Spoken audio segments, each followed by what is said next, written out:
Terima kasih Anda masih bersama kami di Anyus Pagi, pemirsa. Bagi Anda yang baru saja bergabung bersama kami, berikut informasi pilihan redaksi Anyus Pagi.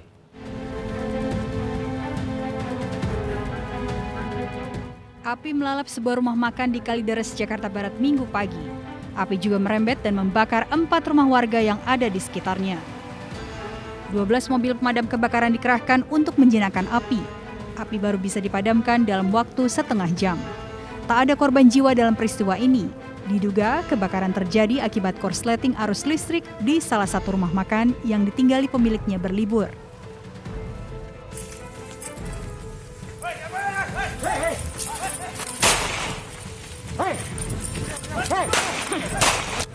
Jajaran Polsek Indihiyang terpaksa melepaskan tembakan peringatan saat menggerebek lokasi judi adu kemiri di Bungur Sari, Tasikmalaya, Jawa Barat.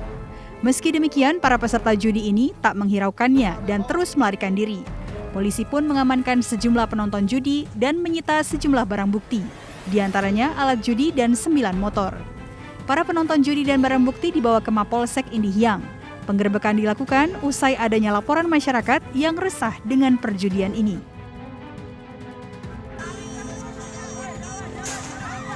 Tembakan peringatan ke udara terpaksa dilepaskan polisi untuk membubarkan warga yang terus merangsek menghakimi pelaku.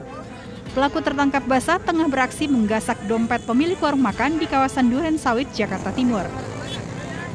Pelaku akhirnya digelandang ke Mapolsek Duren Sawit, Jakarta Timur untuk diperiksa lebih lanjut.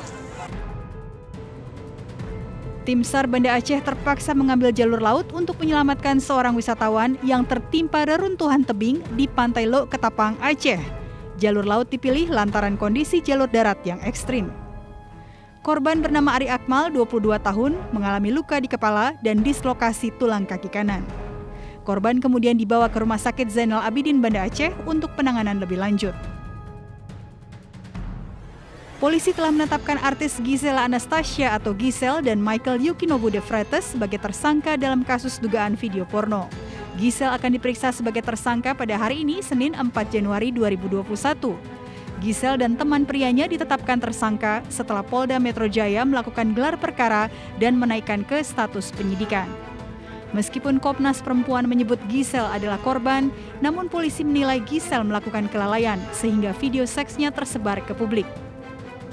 Sebelumnya, polisi telah menetapkan 2 tersangka yang diduga menyebarkan video secara masif, yakni dengan inisial PP dan MN. Para tersangka dijerat pelanggaran Undang-Undang Informasi dan Transaksi Elektronik. Polisi menyebut motif kedua tersangka untuk menaikkan jumlah pengikut di akun media sosial mereka.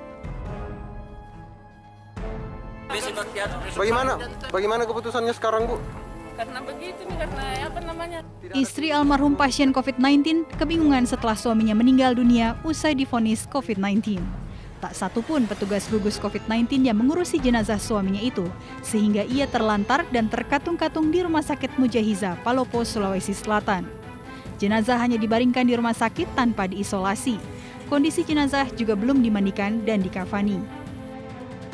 Mirisnya lagi, meski sudah dinyatakan positif COVID-19, namun istri dan anaknya dibiarkan bersentuhan langsung dengan jenazah tanpa menggunakan APD lengkap sesuai protokol COVID-19 yang ditetapkan pemerintah. Terlayang kita satu masyarakat berbicara kepada pasien yang harus baik dan keluarga. Sementara di Rumah Sakit Umum Saweri Gading, Kota Palopo, seorang keluarga pasien juga mengamuk pada Sabtu siang. Ia mengamuk lantaran tak terima salah satu anggota keluarganya yang dirawat akibat asam urat dan sesak akibat kelelahan divonis COVID-19 tanpa dilakukan rapid dan swab test terlebih dahulu. Pihak keluarga pun memutuskan untuk membawa pulang anggota keluarganya dan merawat di rumah.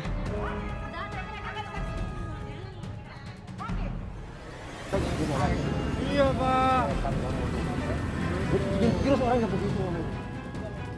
Protes Rohim Kudus, supir angkutan umum di Tambora, Jakarta Barat, tak berhasil menghindarkannya dari jerat sanksi. Meski sempat protes dan terlibat adu mulut dengan petugas dan bahkan harus diamankan personel TNI, Rohim tak bisa mengelak dan harus menjalankan sanksi sosial membersihkan fasilitas umum. Sanksi ini dijatuhkan karena Rohim tak mengenakan masker dengan baik dan benar. Hampir setahun pandemi melanda, disiplin warga dalam mematuhi protokol kesehatan masih sangat rendah. Buktinya, dalam 1 jam razia, 15 pelanggar terjaring dan harus menerima sanksi sosial hingga sanksi denda.